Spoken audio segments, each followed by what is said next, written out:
Yes. Or 5 is okay, we are few. Let's continue. Yeah, thank you. I hope, Honorable Speaker, my 1 minute is still there. Honorable Speaker, I stand to support this motion. I'm one person who is led by the Right Honorable Raila Amolo Odinga. And let me confirm to the nation that he shared with me the thinking to run, or the intention to run for this seat, well before most people knew of it. And so let me go on record as saying, Honorable Speaker, that it is not President Ruto or anybody else who put Honorable Raila to run for this seat. It was his choice based on what he believed he would do for Africa. And Honorable Speaker, I want to say that the fact that Honorable Raila has not succeeded to be the chair of the AUC is a loss to Africa and a loss to Kenya. We know Honorable Raila and his leadership credentials as a Pan-Africanist, as a leader who is very passionate about the unity, the prosperity, and peace across Africa. And an Honorable Speaker, we know so because of the sacrifices he's made for this country. Because of shortness of time, let me thank Honorable Raila for stepping in to the space to represent Kenya in that continental competition. Honorable Speaker, we should not forget that barely 2 years ago, the Right Honorable Prime Minister Raila Amolo Odinga had a contest with President William Ruto. And it's a contest which went up to the Supreme Court.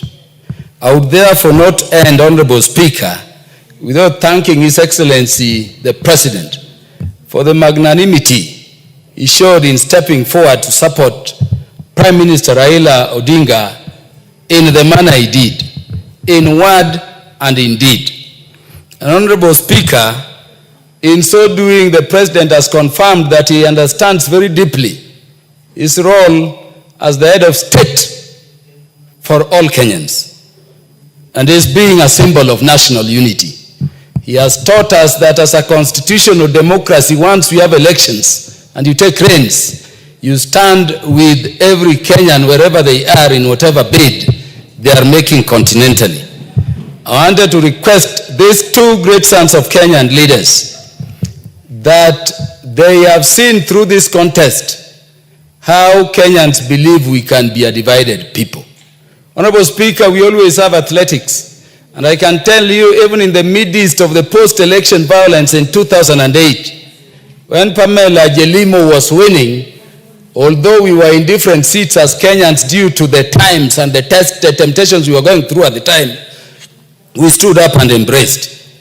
I wanted to request these two great leaders that the enterprise to unite the country, the need to create the Kenyan nation which has eluded us for far too long, is before them to achieve for Kenya.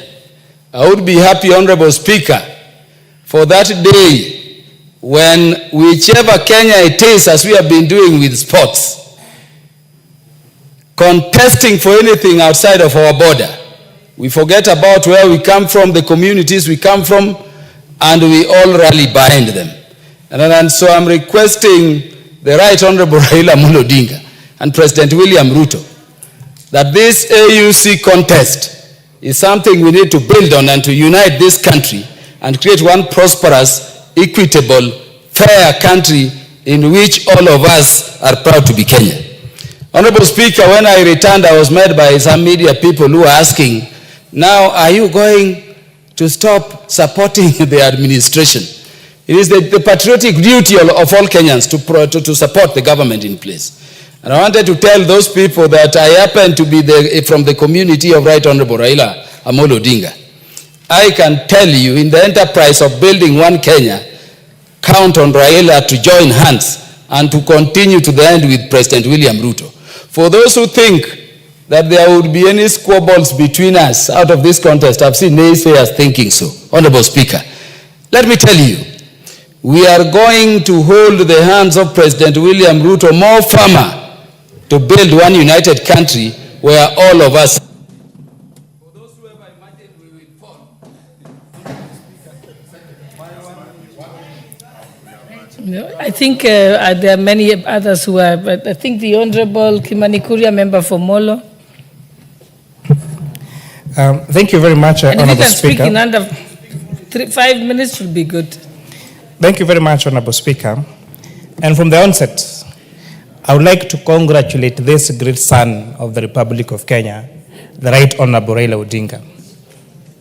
You know, Honorable Speaker, we do not speak enough of the sacrifices that this great Kenyan has made for where Kenya is where it is today.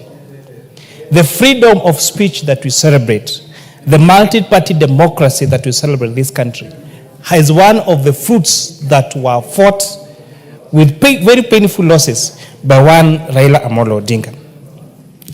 His coming out as such a successful candidate for the African Union position of Speaker clearly also demonstrates the energy that he had